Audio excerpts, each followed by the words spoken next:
Taylor, who's also known as the Lazy PM. That's his nickname.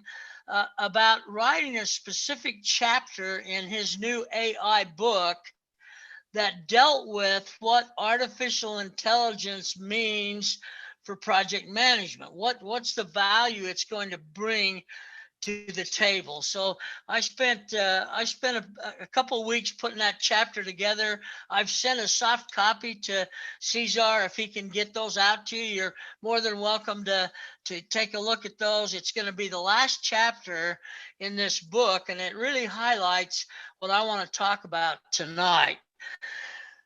I find these webinar series, not just because of the pandemic that forces me to stay in my house all my life, but because I think it gives me a chance to reach out and touch people that I would never have an opportunity to share information with.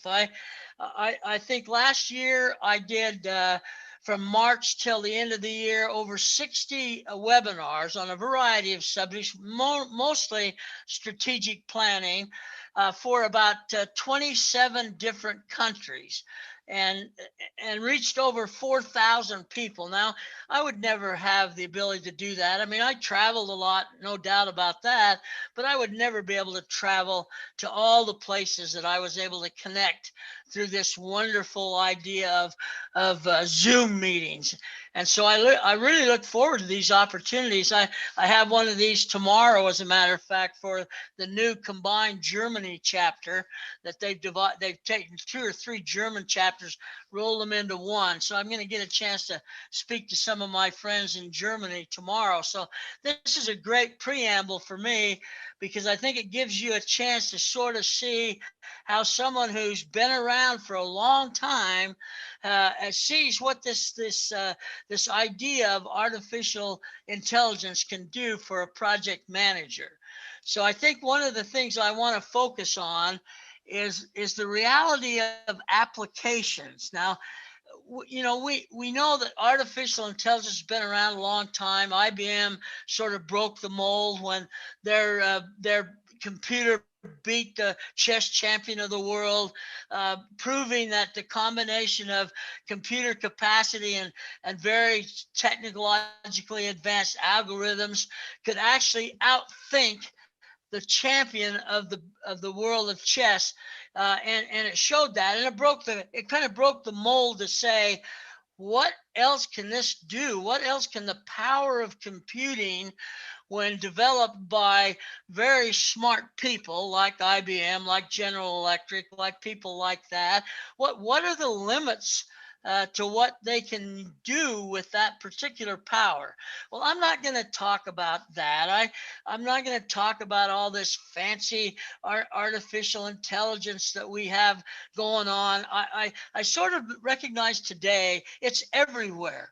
It's everywhere. I was using my cell phone, my smartphone, and the darn thing, I can't even finish typing a sentence before it already tells me what the next words are. That's artificial intelligence. I don't like it. I like to type my own sentences, but it's everywhere. So we're going to see that we're going to have a chance to use it. But I think the important point is, what can it do for you as a project manager? What can it do to help you become more successful in your project activities? Now, having been involved in the PMP from the very beginning, I'm sure we have over 1.2 million PMPs in the world today, and that number is still going up on a very steep climb. So we've used the PMP to sort of confirm that you have achieved the knowledge levels that allows you to pass the exam. But I want to emphasize, and PMI sometimes gets angry with me for this, but I want to emphasize that passing the exam is the beginning of your journey, not the end. Once you've passed the exam, it confirms you have a good level of knowledge. It doesn't really confirm that you're a professional project manager. And so we have to take it to the next step. I often tell my daughter, who's an attorney, I said, you can fancy up your resume and get in the door, but at the end of the day, if you can't perform, you're not going to get to stay. So that's what I want to talk about a little bit today is kind of giving you some insights into how you can go beyond just passing the exam to the environment of being an effective, efficient, and successful project manager. All right, change the slide, Cesar, please. So this is what I want to talk about. I want to talk about my experience. Now, I only was a project manager for 18 years. So by about 19, what was it? I guess I bailed in about 1984 out of the corporate project management environment and went on to this PMP thing. And what I decided in 1984 was, I know enough about this business and I know what works and what doesn't work that I really have a professional obligation to go forth and teach other people how to do this effectively. So in 1984, I formed my own little training company. And in the meantime, we've gone through dozens and dozens of countries and 50,000 or more students. And the feedback we get is it's a pragmatic application of project management. I think we can get too sophisticated sometimes with the idea of project management. Sometimes we just have to step back and take a pragmatic look about what it is that we could do better to operate more efficiently in our project environment. Now, PMI has taken a big step forward now with the agile concepts in terms of the IT projects that we do. Agile and hybrid, they've upgraded the PMBOK to include 50% hybrid and agile and 50% traditional predictive. And so they're making a lot of moves that give the project person a little more insight, a little more choice in how they want to execute their project. So if your career goal is to be an efficient, effective project manager, then you're talking to the right guy, because I believe in it. I think management requires good project people. But if you look at it, our new CEO, Sunil Prashar, who's the CEO and president of PMI now, has introduced this new concept. He introduced it at the Global Symposium in Philadelphia 2 years ago, that he calls the project economy. And when you talk to him about it, he gets really excited about it. He begins to realize that everything we do in business is a project. Everything is a project. And that's good by me, because I've said that for dozens of years, that everything we do in our organizations is really a project. And so he's out talking about this all the time. Well, one of the things that makes it nice for me is I think I can interpret it this way.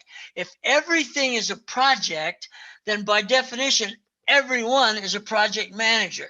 So the things that you learn and use about project management, even if you're not the project manager, they're going to pay dividends. They're going to increase your personal performance, and eventually maybe you move into a project management role. But it's not isolated to just one individual called project manager. These tools and techniques and concepts ripple their way all through the project. We had a PMI fellow named Paul Dinsmore, who sadly passed away very unexpectedly about 6 months ago. And in 1981, he authored a book called Managing Organizations by Project. And it turns out, unfortunately, Paul was way ahead of his time, because at the time, people didn't see it that way. They didn't see how important projects were to the success of organizations, and the book didn't really sell that well. Well, if he'd authored that book now that Sunil Prashar is in the role of CEO, it would have been a huge seller, because that's exactly what he is saying. So as we move through this topic, and you're going to have a chance to ask questions at the end, and I encourage you to do that. I think it's important that you don't just listen to me and go, okay, that was interesting. But if there's something that piques your interest, I want to try to give you an answer that will give you some insights into what you're going to be able to do with this artificial intelligence. All right, next slide, Cesar. Here's the fundamental. This is artificial intelligence on a single slide. That's what represents it. Artificial intelligence is nothing more than information. My position on project management and the process that we use in executing projects is nothing more than a methodology to provide decision makers with actionable information so that they can base their decisions on the information that's been generated by the project management approach. Now we have, every organization creates their own methodology, their own system. They want to have it be pure to their organization. But when you cut through it all, they're all pretty much the same. We identify, we plan, we execute, we status, and we change. I mean, it's not brain surgery. It's a matter of taking what you have in the way of information and using it in the most effective way. When we used to train, I've trained about 1,000 IBM people on preparing for the PMP exam and on preparing to become successful project managers. And this is one of the things I felt IBM really understood. They got it. They understood that all of the effort that they put into work breakdown structures and charters and critical path schedules and all of those things, all that work is just so they can deliver decision support information to the project manager. Not just information, but timely information, thorough information. So when you look at this data mountain, unfortunately, when the beginning of this tremendous expansion of computer capabilities, we ended up with something that looked like this. We ended up with mountains of data, just data after data after data. Nobody knew what we were going to do about that, but we had a computer that would generate it. And so I used to say, it's not about the quantity of data, it's about the quality of the information. When I went to work for a national laboratory out in the state of Washington here in the U.S., they stole me away from GE. They wanted me to implement project management at a national laboratory that had never been done before. And so I looked at it as a real opportunity. Well, so when I got there, they said, oh, in addition to implementing enterprise project management, we want you to be the liaison, the information coordination with the sponsor organization, which happened to be the Department of Energy. It was a nuclear reactor related project. And so I took that on, and come the first month, I joined the organization about mid-August of that year. And by the end of August, it was time to deliver the monthly report. Well, now I'm liaison. And so I talked to my admin person. I said, look, we got to take this report down to the headquarters office and present it to the DOE. Can you get the report, and let's go ahead and take it down. So about 10 minutes later, I look up, and here comes my admin assistant with a hand truck. A hand truck with a 5-foot tall stack of perforated computer paper. And I looked at it and I said, it kind of shocked me. I said, what the heck is that? And he says, that's the monthly report. And I said, no, that's way too much. It's a $300 million a year laboratory. I mean, how could you have a report that big? He said, no, that's the monthly report. He said, we've been delivering it down to the Department of Energy for about 3 months now, and they absolutely love it. I said, well, that's just is ridiculous. It's more information than we could do. We don't know what to do with it. And so I said, okay, let's go down. So we went down. And I get into the control officer's office, and I introduce myself. Hadn't met him before. He's a nice guy. He was a good old boy. He had a pickup truck and gun rack in the back, and we had some fun conversations. And then finally, once I thought that the ice was broken and we had somewhat of a relationship, I said, Frank, I said, what is this? And I pointed at the monthly report. Well, he was kind of surprised by it. He said, why you asking me? He said, you brought it. It's the monthly report. I said, no, I know what it is. I said, but what is it? Why is it so darn big?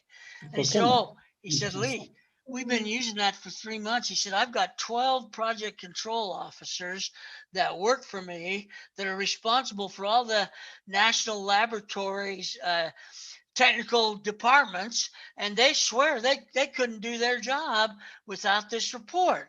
And I said, are you sure they're using it? He said, oh, they swear by it. I said, okay, listen, that's ridiculous. There's no way they're using it. So I'll make a bet with you.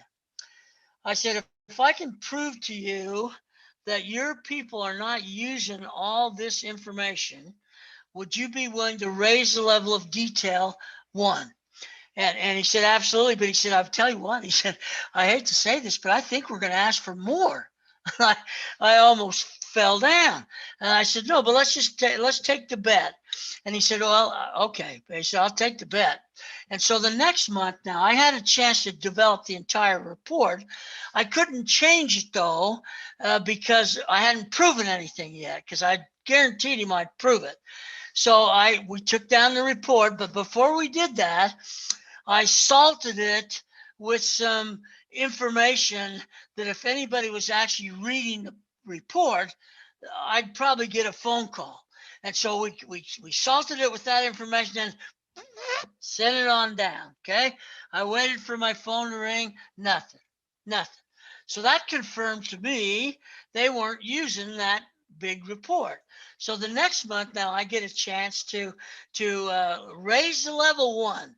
I've confirmed that they weren't using this. I raised level one. We were reporting at the 7th level of the work breakdown structure. So I moved it up to the 6th level. The report went from 5 feet to about 3 feet in height. I salted it again with some interesting information that I'd get a call, sent it on down, nothing, not a word. So now I'm getting kind of tired of the game because I got more things to do than play games with this guy. So the next month I raise the level one more time. Okay.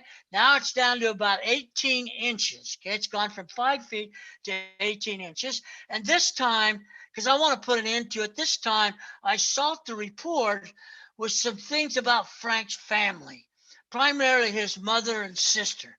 And I sent it on down again. Okay. Well, it hadn't been down there 5 minutes. My phone's ringing, and I know. This was back in the late '70s, and I knew I didn't have caller ID, but I knew who it was. And I said, "Yeah, Frank, what's up?" He said, "I'll tell you what's up, Lee. We just got the monthly report down here, and I'm looking at it, and I'm thinking to myself, what are you trying to pull?" He says, I don't know what you think you're trying to get away with there, but it's not going to happen. This is unacceptable. And I said, what? I don't understand what you're talking about, Frank. He said, well, listen, the report's been down here about 5 minutes. He said, I've been staring at it here on my desk. He said, I got one question I want to ask you. He said, didn't this used to be a lot thicker? He still hadn't read it. Okay. When I left there to go to Columbus, Ohio, where I live now in 1981, we were delivering an 18-page report to the Department of Energy. So we had taken it from 5 feet to 18-page report. Okay. That's what you call too much information.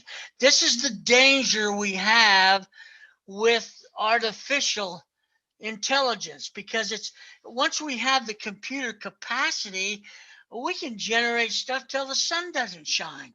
And so what I want to do is focus your attention on a couple of things that add substantial value to the world of project management. Okay. First of all, let's talk about uh, work breakdown structure. Now, that's the Bible in project management. You gotta have a work breakdown structure. Well, if we use artificial intelligence as a way to capture information and project that information to the next project, then we basically are building in to our project management approach a learning curve that is an ongoing, repetitive learning curve. That is, we're not going to wait till the project's over to learn from it. We're going to use artificial intelligence to take the data and massage it and manipulate it and spit it out in a way that we can use it on future projects. So if every time we have a project and we estimate it and define it by work breakdown structure, and it doesn't turn out to be the way we broke it down, then the next time we'll have the residual artificial intelligence that will help drive us to a more effective work breakdown structure development. And remember, you have to not forget that the work breakdown structure is the foundation of all things project management. If you think about that for a minute, you've got to remember that the work breakdown structure is where I define the scope of work that needs to be accomplished. It's where I assign resources with the right skill set capabilities. It's where I do risk analysis in terms of what impacts risk events may have. And you can begin to name all of these things that the work breakdown structure provides the framework for, the foundation for. So if we can find ways to develop more meaningful, more realistic, this is a term I try to use a lot when I'm talking about project planning. I don't talk about accurate. I talk about realistic, because if you're going to make an estimate and your boss says, I want an accurate estimate. Well, you got a boss that's out of control. If estimates were accurate, we wouldn't call them estimates. We'd call them actuals. So we want to look at it in terms of what's the most realistic outcome we can predict based on a bank of information that's been collected over time on similar projects. That's where artificial intelligence comes in, because it can collect the data, it can manipulate the data, it can spit it out in a format that allows you to use it effectively. And that's one of the initial building blocks. But that's not where you get the real value. The real value to me of artificial intelligence is capitalizing on the output of our monitoring and control, our statusing and monitoring and control. If you look at statusing, we try to be realistic in our status. Sometimes we make what I call unrealistic statusing, which is really to create the illusion that we're making progress when we're not. So we take that statusing and we project that into the future. So simplistically, we often refer to this as trending. So we take the status of the project on time now, and we take that status and trend it into the future. So I have a standing saying that I use: whatever happened in the past will continue to happen in the future unless someone does something about it. Okay. And the project manager is that someone who has to do something about it. So, and my rule of thumb is I don't want to start doing trending or projections until I have at least 30% of the project executed. 30% in time, 30% in cost. Once I have 30%, I feel that I can realistically project that information into the future based on artificial intelligence of performance history. I can project that into the future and represent, if it's a 1-year project, after 3 months, I'm going to be able to tell you that I can project with a 75 to 80% confidence level what this project is going to look like at completion. Now think about it. If your projects could capitalize on manipulating historical information to represent the future, look how much trouble you could avoid. Look how many troubled projects we could avoid. One of the hottest topics from a training standpoint right now, at least in the US, is recovering troubled projects. And we teach courses on how do I recover troubled projects. Don't you think it'd make a lot more sense to avoid having a bunch of troubled projects in the first place? So in other words, capitalize on historical information. With artificial information intelligence, you have to be able to structure it in a way that you can retain it, you can maintain it, and then you can apply it to future projects in a way that avoids conflicts, that avoids difficulties that need to be addressed in a timely way.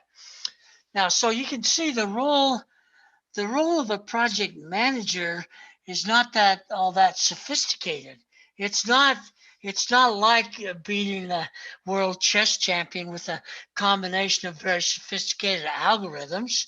It's about taking past performance on projects, and you can have years of past performance, and by the time you amalgamate that and let it represent what the realistic future looks like, you've done yourself a big favor, and you've done your organization a big favor. Okay. All right. Next slide. Let me give you an example that really is sort of important for you to recognize. Now, back in the 80s, late 80s, I had an opportunity to go do a kickoff session for Microsoft project about their new enterprise project management approach. Now, they were already the market leader in project management software, but they wanted to sophisticate their own use of the project management approaches. So they decided to develop a much more robust enterprise-wide approach. And so what they wanted me to do was come out to Redmond, Washington, and kick off a session that was intended to sort of build up the enthusiasm for incorporating this new approach to managing projects. And so I took the call. The guy who called me was named Tony Scott. Now, he was the CIO of Microsoft. Now, when the CIO of Microsoft calls, you answer the darn phone. So I answered the phone, and I asked him what he wanted. He told me what he had in mind. I said, well, I don't want to come teach. I can't train Microsoft. They're already among the best in the world. He said, no, I don't want you to train. I just want you here to do sort of a rah-rah, sort of a pep rally, if you will, to get people excited about the potential of project management and excited about the return on the investment. That's all. We just want you to come out and have a good time, get people excited. So I said, okay, I'll do it. I said, I'm a little bit reluctant. How many people are you going to have there? He said, we're bringing in 350 people from all over the world, our top project management experts, to join in this session. And I said, wow, that 350 of the top Microsoft people. I said, I don't know. I'm a little intimidated by that number. And then he mentioned the money, and I said, well, maybe we should reconsider. Maybe I will come out. So I did. I went out. They picked me up in a limo at the airport, got me out to the meeting hall. I had to sit through a presentation by the development team that had upgraded Microsoft Project to the 10th version. Okay, and they were there to make everybody proud of all the hard work they had done. And so I had to sit through that and listen to it. And I did that. And then when they got done, it was my turn. So I get up on the stage, and as I get up there, Tony Scott leaves the room. He's getting ready to leave the room. And I thought, well, before he goes, let me ask you a simple question. We've got 350 of Microsoft's finest here. Let me ask you, how many in this room use Microsoft Project to manage your projects? Well, it was very quiet, very quiet. And eventually about maybe 30, 10, maybe 10% of the people raised their hands. Well, Tony Scott Wow. kept on going and left the room. And I'll tell you what, he wasn't happy when he left. He had no idea that his own people weren't using his product. So after he left, I said, good, now he's gone. Let's get to some truth. I said, if you're not using Microsoft Project, why? Why aren't you? And they said, well, the main reason is it's too darn complicated. It's too complex to use. And I said, yeah, but I said, you guys are all expert project managers. You're here because you've performed. So what do you use to manage your projects? And they said, oh, well, we use Excel spreadsheets. And I almost fell over. I said, Excel spreadsheets. I said, you got to be kidding me. And they said, no, that's a much easier way to do it. Well, the word got out to Tony Scott, and I was back home by then, but I got word that he put out a memo that said if he catches anybody at Microsoft using Excel spreadsheets, it'll be their last time at Microsoft. And so that meant everybody had to hide them in their drawer. They couldn't keep them out on their desk. This was a classic case for me of where we take a really good product, an integrated data set to manage schedules, critical path schedules, and we make it so complex and so cumbersome that it misses the objective of making project people more efficient. So we see this all the time. I'm still hearing this to this very day. I still hear people say, "Oh, yeah, we don't use that. We use Excel spreadsheets." Well, do you realize how much you miss by not having a sophisticated critical path scheduling capability? So if you were to start to use that and then start to take that data that you develop and feed it into an artificial intelligence approach to generating what the probability of finishing your project on time will be based on the 3 months of performance we've incurred so far, then you begin to realize what the benefits are. I think what you want to focus on is you want to look at this idea of artificial intelligence with an open mind. Look for ways that you can capitalize on it without getting into the overburden of too much sophistication, too much complexity.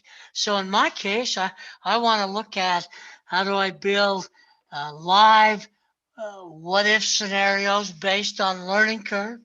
How do I build schedules that can predict when a critical path is in jeopardy? How can I do project estimating that give me a realistic output?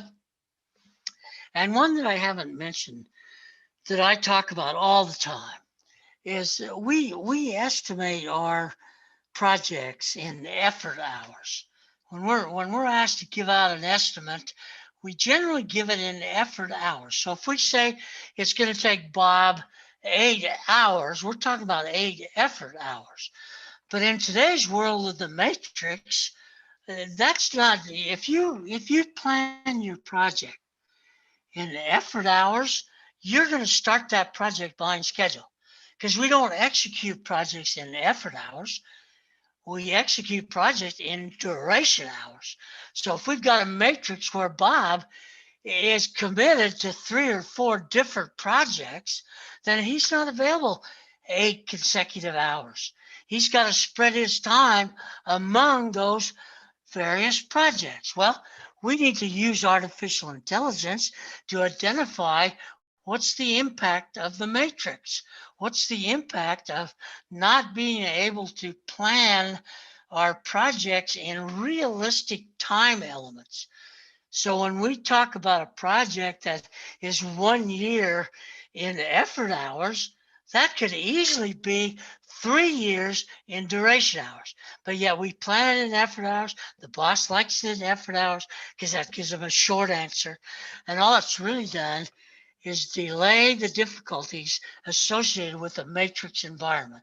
So artificial intelligence can be manipulated to identify these opportunities where the artificial intelligence, capitalizing on the computerized capability that we have, it can be done, and done by anyone who can think outside the box and ask questions about what could we do to increase or improve our decision-making capability. All right, give me that last slide, then we can open things up for questions. I'm sure there's going to be a few. So here's what I want to close. I mean, because I've been doing it for 54 years, I can make it sound easy when I say it fast. And I do that, and I'm guilty of that. But in this case, I think AI, artificial intelligence, is going to make such a big impact on the world, not just project management, on the world, that we need to become cognizant of what its capabilities are in our little part of the world, in the project management part of the world. So take some time, read up, get this book that Peter Taylor is putting out. Read the chapter that I sent to Cesar to soft copy, distribute to anyone who wants a copy, and open your mind to some alternatives. Open your mind to some different ways of doing things that are going to become more and more accessible as the idea of artificial intelligence continues to grow into the future. All right, Cesar, that's all I've got to offer up from a formal standpoint. Be glad to take questions from the audience. Thank you very much, Lee. Hey, you mentioned something like the project manager has a matter of life. And I remember, I think was the first conversation I had with you in LinkedIn, because I say in some posts that my wife always say that I want to be project manager in a hub. But I remember your answer was, hey, at home, your wife is the project manager. Yeah. she has the real authority there. I'll Yeah. tell you what, I think that I remain constant with this even after 54 years. I think project management as a career choice is dynamite. I think it gives people a chance to expand their impact on the organization, build close relationships in terms of team building and communications. I highly recommend it as a career choice. Everybody I talk to, and I get I get hundreds of emails every week asking, what about the PMP? Is it worth it? What about project? And I can't say enough about the project management potential that exists, and it's just going to get bigger. It's not going to get smaller. Yes. In fact, it's a matter of fact. This is a matter of fact. Let me go through the questions I have here. Okay, some of them are in English. I allow to the audience to also post questions in Spanish. Then, in the case that we have any question in Spanish, you will change to the English translation, and Ramona will help us to do this translation. Okay, okay. The EVMS was a machine learning in project itself. Which techniques of machine learning did you use? Well, you know, the EVMS, and when I say projections and trending, that's what that basically responds to, is the idea that we're going to capitalize on the knowledge that exists in the machine and translate that into the future. That's really what it talks about, and that's what the big push is in the generic environment, is capitalizing on machine learning. I'm working with an organization in Dublin, Ireland, that's creating a PPM system that really indoctrinates the organizational environment to capitalize on machine learning so that you can predict what the future is going to look like based on the past. Now, the only place I've used it, again, remember, you're dealing with an old timer here, so I haven't managed a project for a long time. But the use of EVMS and the earned value environment became my ticket to the future. I was able to predict when a project was going to go south long before anybody else even indicated there was a problem. So I've used it from that standpoint, using the idea of earned value and relating that to the cost and schedule for quite some time. Great. Let me go to, you say project management will require frequently iteration. Do you mean hybrid approach or balance? Yeah, well, I kind of mean, here's one of the things that I've sort of haven't fallen in love with it yet. It's still just we're just on dating basis right now. Is this whole agile idea? The one thing that I always have trouble with in traditional or predictive project management is the poor definition of requirements, the poor requirements definition, but yet we're asked to detail long-term schedules and budget estimates. One of the beauties of the agile is that we admit going in that we don't know all the requirements, and so we have to be iterative in how we evolve into that final process. Now, the hybrid is capitalizing on the combination of, you might see a little bit of waterfall, you might see a little bit of predictive, and so what the beauty of the disciplined agile approach is that it really gives you the opportunity to decide which ones of these approaches or combination of these approaches are going to work best in your particular project situation. The new project management professional exam has gone from 95% predictive questions to 50% predictive, 50% agile hybrid. So we've got to learn how to use it. If you're going to continue in the field and you're dealing in IT, this is where you've got to have it. You have to become relatively polished in your use of the agile concept. And I think what you have to remember is the more iterations, the more opportunities to see more clearly into the future. Great, great.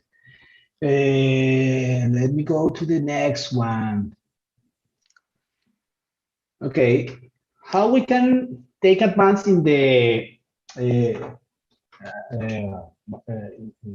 artificial intelligence to get estimations, durations for activities in software projects? Okay, this is an important question.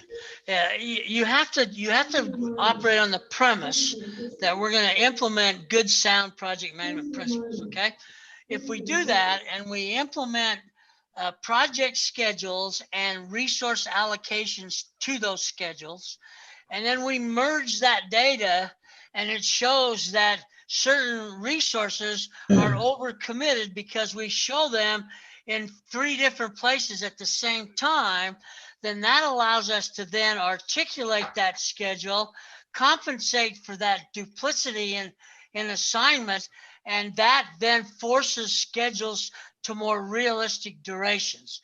But we've got to be willing to invest the effort to get a good, sound project schedule based on resource allocations in place before we merge all of that commitment in terms of where these resources are being applied. Something that you mentioned during the presentation, Lee, was about how to implement those skills doing the duration effort, the duration even against the effort in terms of the planning when you do the schedule, no? And I remember when I used that, I used to change something in the calendar just to make the accommodation and then trying to figure out how to move ahead in the plan. Okay, let's go to the next one. Some researchers argued that validated data is crucial for the machine learning algorithm. What do you think about it? How do you think about the quality of the data Well, to I'm do glad any you hit process? on the right point. The quality of the data, if you want to interpret that to be validated, I'm okay with that. But the key is the machine learning doesn't add value if it's being worked against a solid base, a validated or quality database. If you've got random data, if you've got inconsistent data, the value of the machine learning algorithm is suspect. It'll still give you an answer, don't get me wrong, but I think it becomes suspect if we can't confirm the quality of the data before we attempt to utilize machine learning. Yeah, that's totally agree. Trash in, trash out. That's right. I mean, that saying's been around for a long time and is still just as applicable as it ever was. That's right. Perfect. Let's go to that. Uh, because of the definition of the intelligence, artificial intelligence, and making some reference to a lot of information. What do you think, or what we can consider the artificial intelligence has a summary of has a kind of summary, insight, and inform of the management of a project. How do you can consider that combination? Well, I think what you have to do is you have to decide what kind of management information do you need. In other words, we can generate a lot of information, we can form it into various categories, but until we can define what is it that we need to support our decision making, we can't determine what the structure of that data is. One of the things that makes the use of artificial intelligence a little more challenging is our ability to structure the data in the way that adds the most value. Now, once we have that structure, then artificial intelligence can sort it and sift it and report it in a variety of different ways. But we've got to create what that structure needs to be. What kind of information do we want to isolate to improve our decision-making capability? Okay.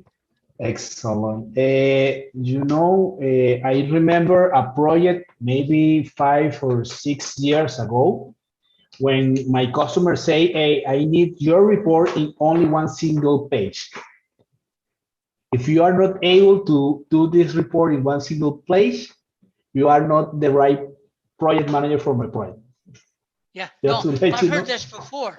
I'll tell you, I have a philosophy similar to that when it comes to meetings.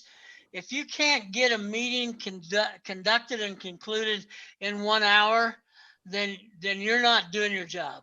I mean, meetings take up most of our time, it seems like. So we've got to improve our capability. So the one-page report, there's a whole book out, by the way, single-page project management. This guy wrote an entire book of how to run a project with only using single-page documents. Very good, very good. Let me go then to the. We need to wait a little bit between question and question because of the translation. Sure. Okay. Okay. Earned value is obsolete. What do you think about it?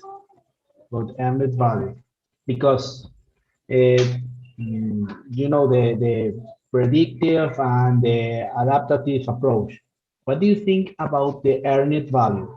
Is this something that is usable now in adaptive? I just did a 1-hour webinar today online. I've got a little thing I do called Live with Lee, and this was the topic of that webinar. The problem we have with our projects right now is management, whoever that might be, feels that they can be prescriptive. They can tell you what they want.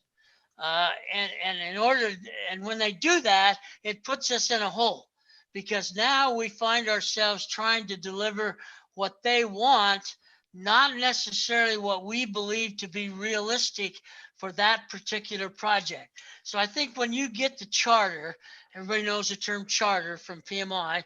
When you get the charter, one of your first steps is to evaluate the statement of work or the requirements documentation to determine if you can measure the outcome.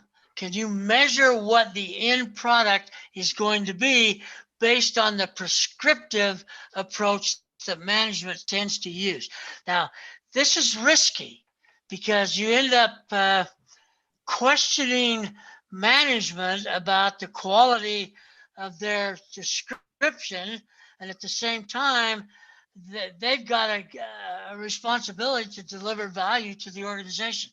It's risky, but if you want to protect the credibility of you as a project manager and the credibility of the organization, you have to be very, very descriptive in the analysis of what that project really constitutes. You mentioned something very interesting, credible. Anyway, sorry. Okay, you mentioned something about credibility. That is, in my opinion, credibility is just the main value that a project manager have for their own career. This is something that is a personal opinion of that.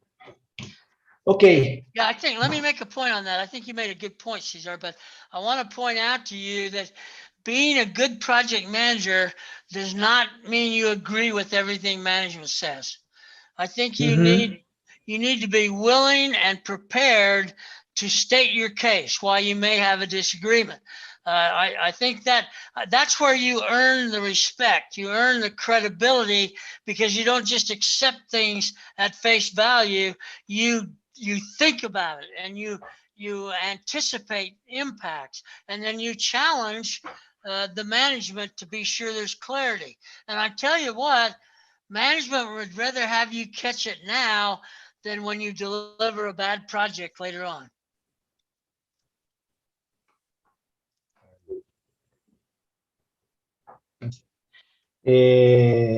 Excellent, Lee. Thanks. Let's go for the next question. Any software you know that use artificial intelligence? Can you recommend one at this stage?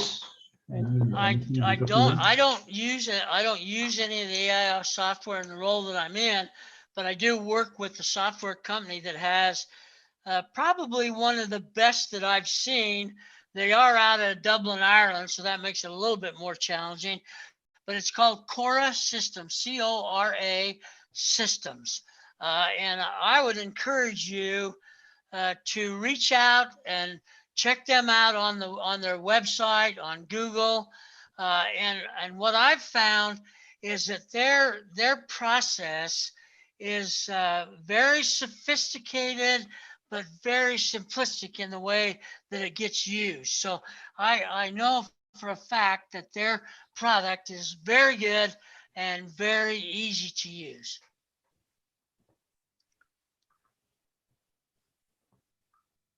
Is this one? That's the one. All right. Perfect.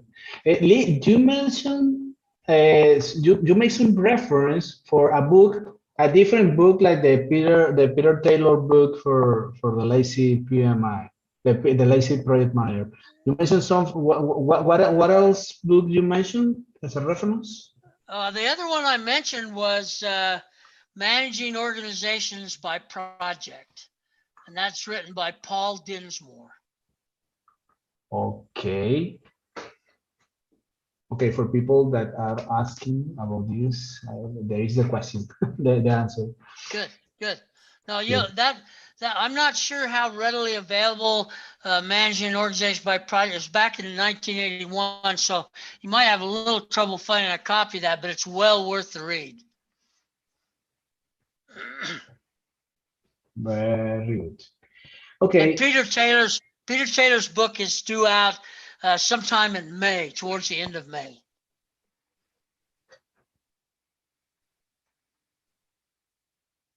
Okay. Next question, Lee.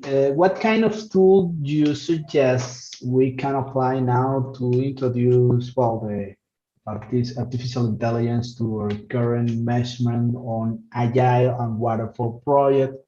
I think you mentioned this Cora, or do you recommend something different?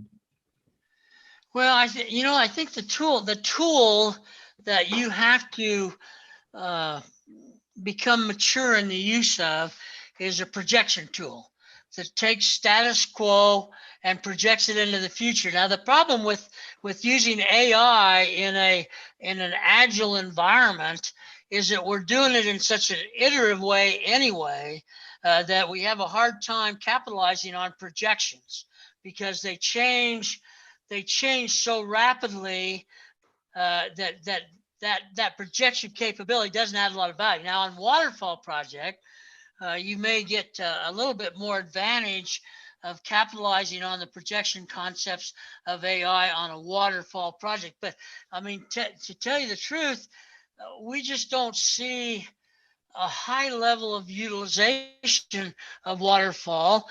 These hybrid projects have a little of this and a little of that, but we still tend to find it end up in the world of disciplined agile. All right, all right. That's very clear. In fact, the iteration way of the agile approach is the key in how to use this tool of AA. Okay, this question is already answered. Recently, in your experience, okay, this question is very good. Any tips regarding memorization about ITTOs management with the methodologies that will help in the PMP exam? Lee, people are very stressful about how to get into all the complete ITTOs. What do you recommend about it? Well, I'll tell you, I'm actually involved as a volunteer on the kind of the restructuring of the PMP exam. Not restructuring, that's not the correct word. Modifying it to be a little bit more impactful in terms of being able to answer questions. And so, the thing about this is the memorization doesn't do you nearly as much good as it did when we were testing against the PMBOK. You have to understand that the world has changed, and the PMP exam is no longer based on the PMBOK. In fact, we've just gone through the prep class and scrubbed all the references to PMBOK 6, to other reference material, because now it's principle based. So the memorization is of a substantially less value, because the questions are much more application oriented. They're much more scenario based. So the memorization is not going to help you in scenario based questions. You have to actually have the knowledge to be able to apply that in scenario based questions. There's going to be drag and drop. The format's changed tremendously.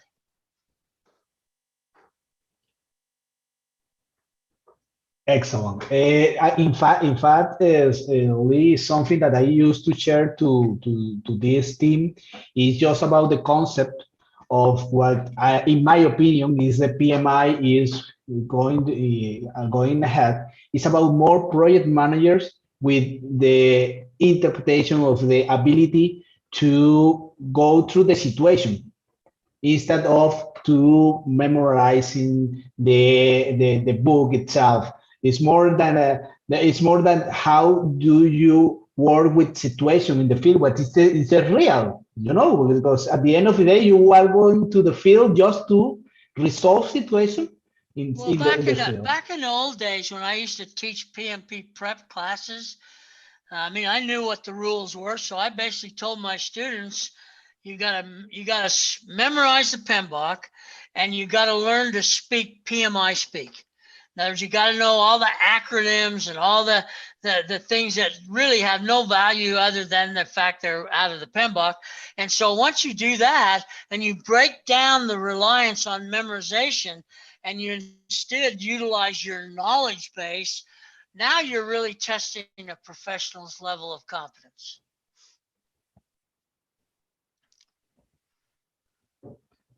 Excellent. Lee, do you think that artificial intelligence will change how we forecasting and doing estimations, and how accurate are those?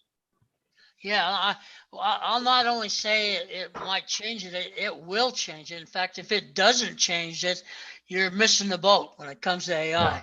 That's one of its strengths. That's one of the, for project managers, this is the heart of the issue, is how can we improve the future? You can't change the past.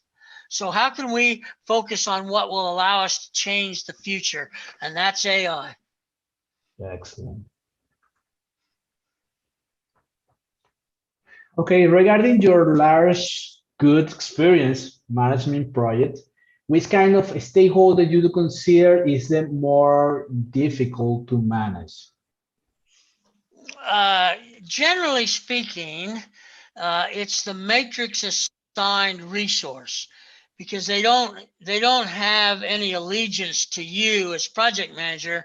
They have an allegiance to their home organization. And so they're constantly in the back of their mind is, what's my boss going to think? Not what's the project manager going to think. And so until you tie the performance of the matrixed resource to their performance assessment by the owner of that resource pool, you're going to constantly find they are resistant stakeholders.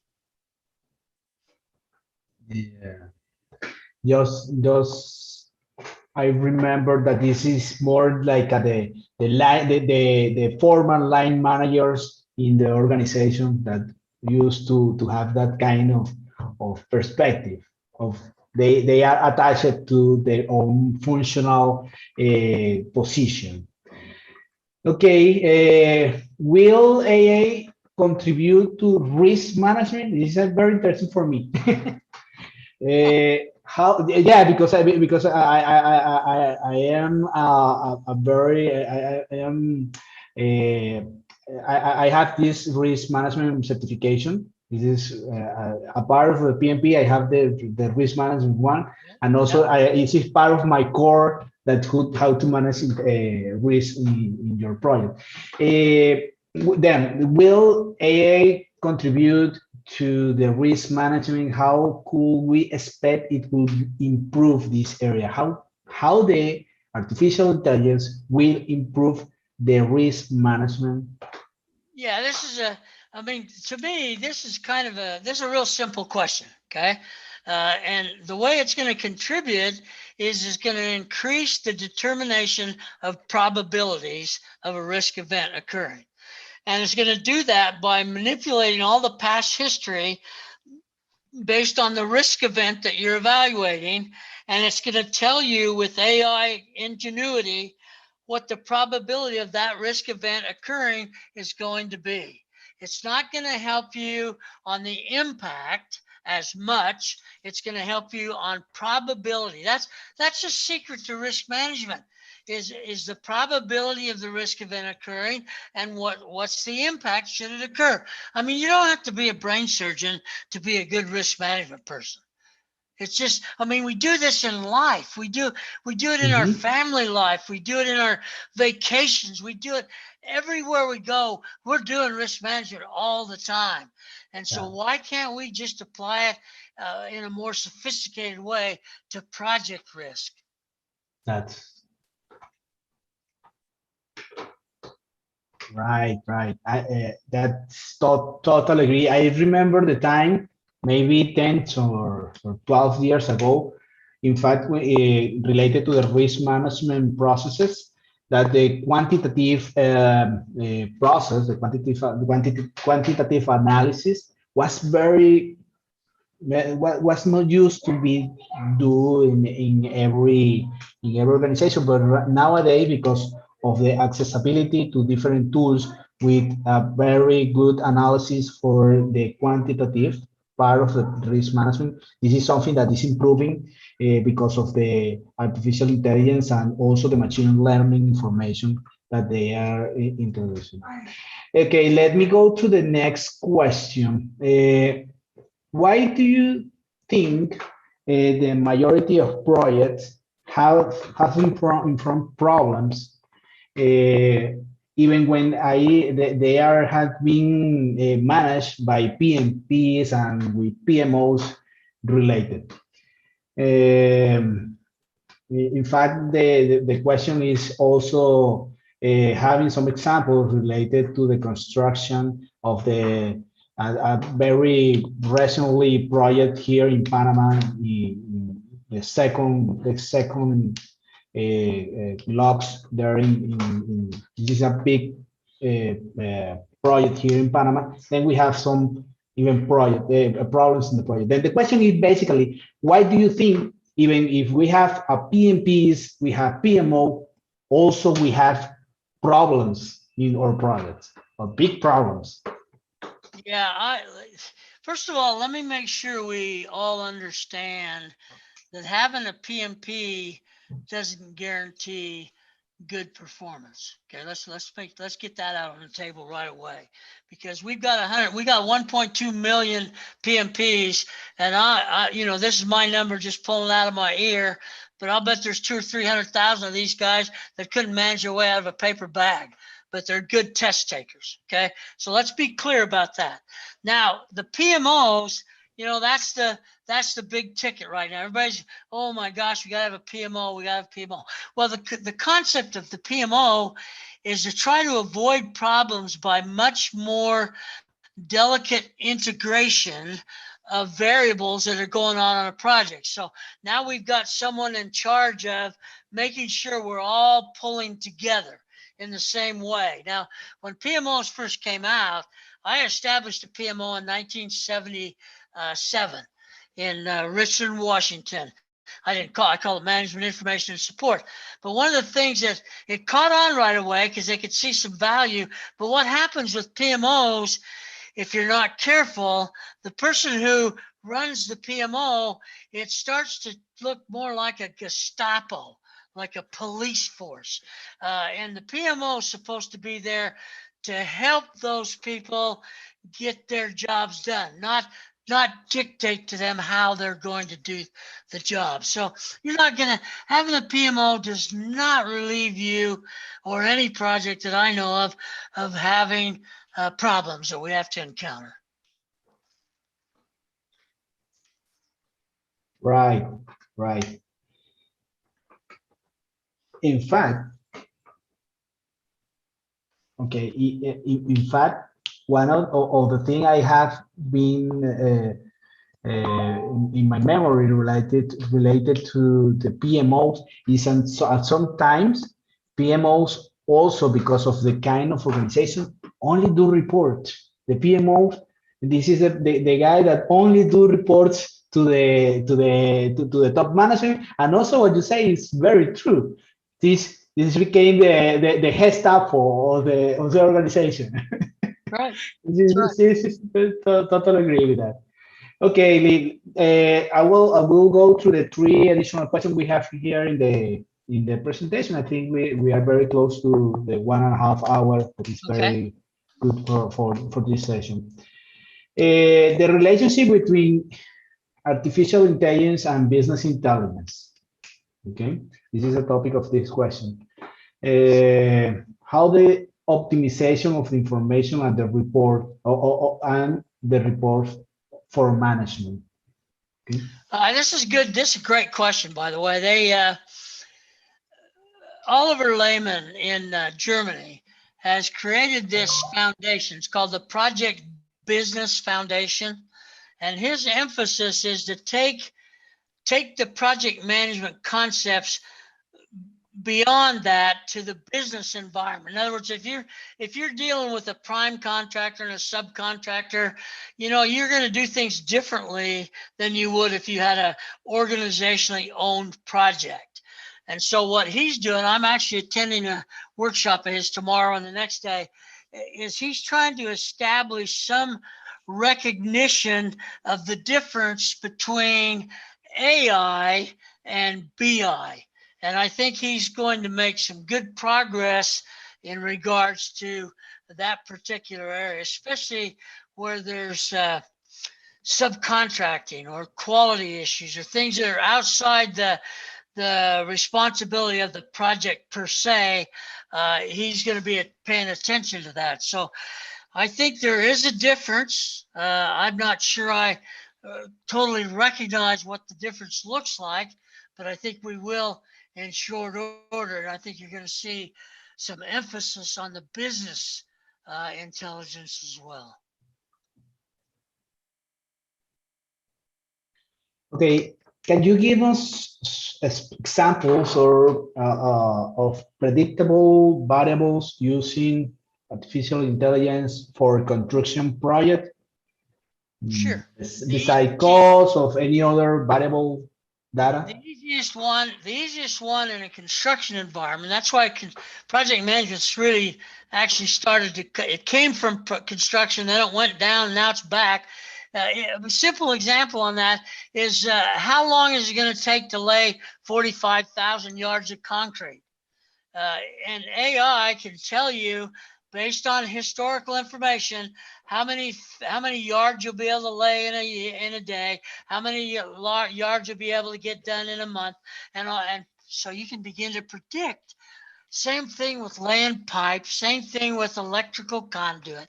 All of those installation capabilities can be extrapolated in using artificial intelligence to give you a much better feel for completion dates. All right. Who should be engaged in the artificial intelligence structure design? This is about roles. Well, clearly the project manager has to be involved, but this is a dual purpose. Once I'm team building, the other is I'm trying to decide what kind of AI requirements I need, but I will always step down to the next level below me and ask this same question, except I'll say, what should be available? What should we have in the way of structured design? And that way I get input from them. We're going to be measuring their performance, and at the same time, I'm building relationships because they're under the opinion that I care, that I care what they have to say.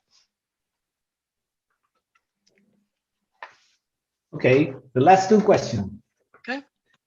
How deeper should we PMs be involved in the technical artificial intelligence knowledge in order to have success in this type of project?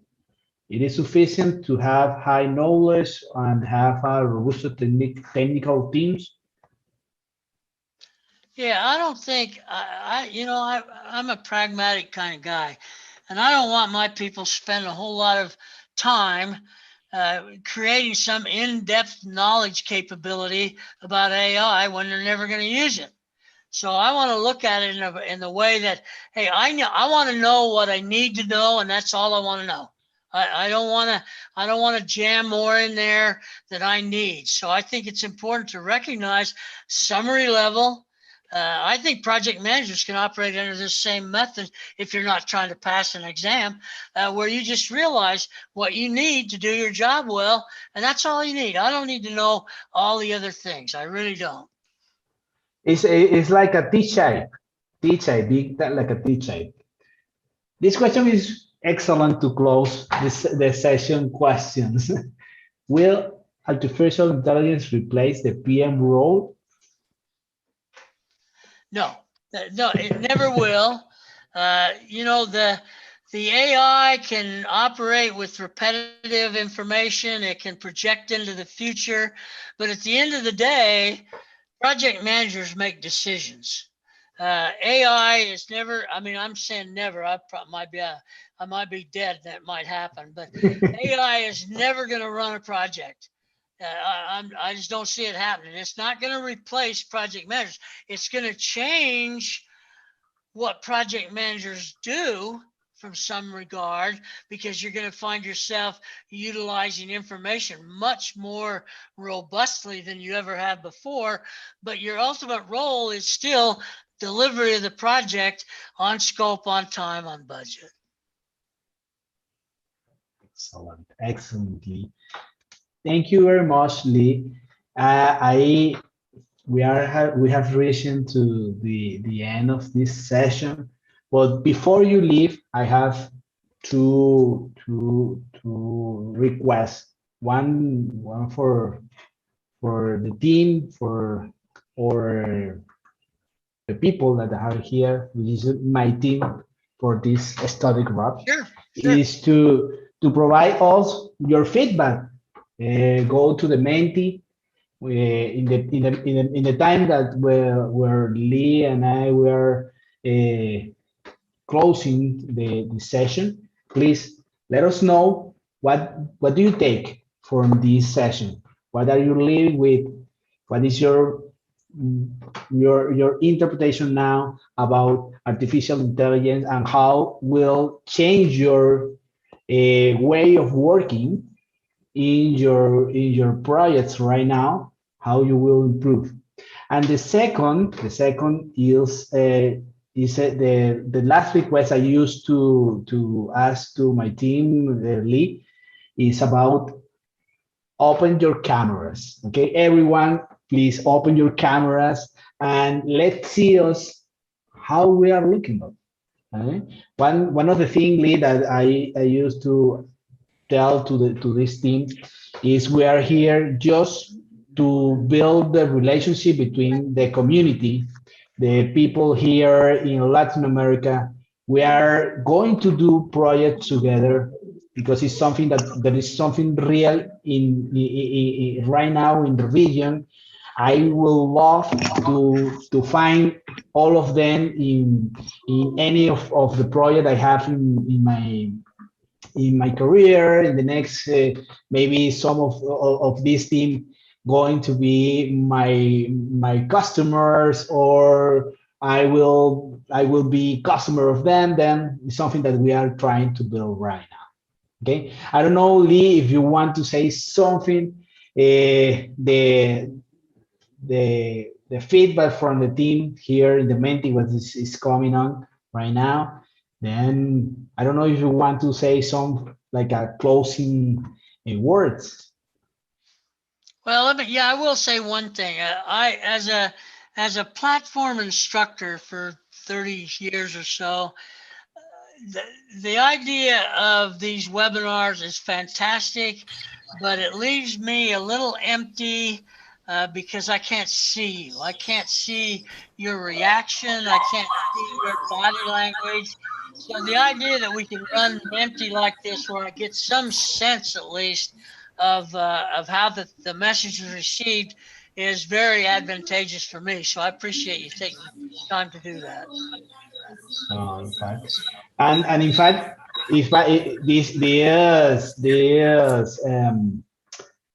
is part of what we are trying to do to cover this lack of visualization and face-to-face contact. Okay, and we are. Yeah, I know. I am very sure that in the future we will meet together, and you will come here to Panama.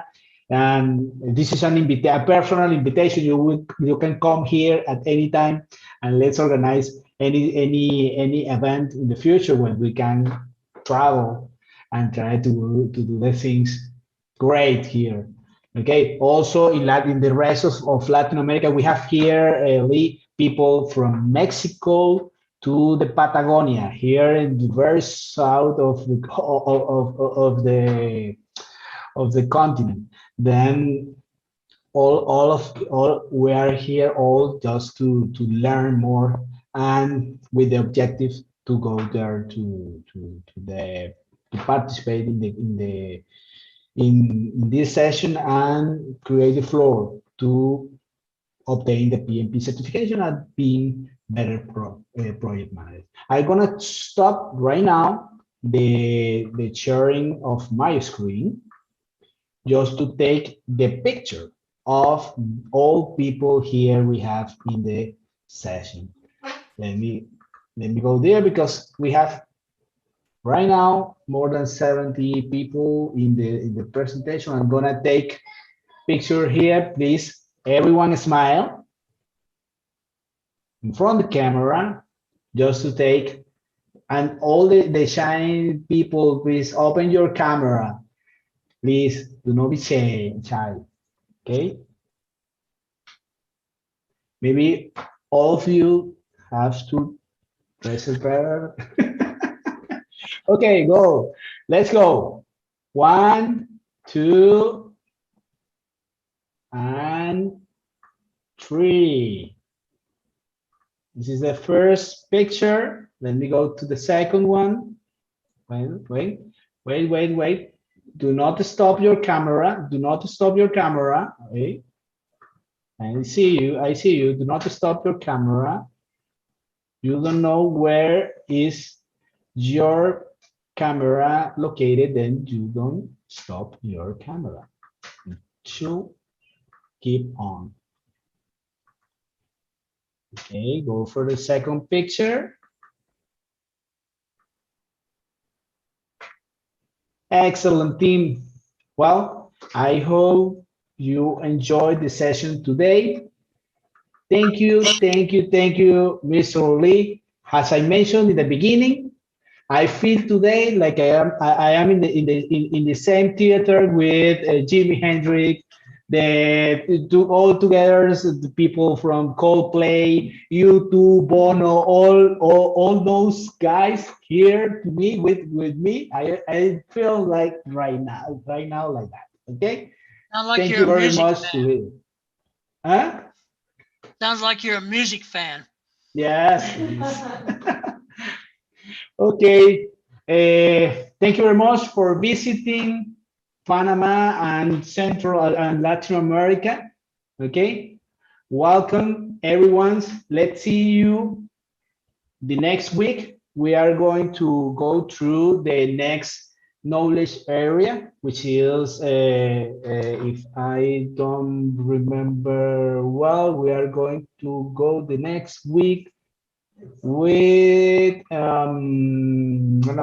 sorry with resources. Oh, resources, people. We are going to talk about people next week.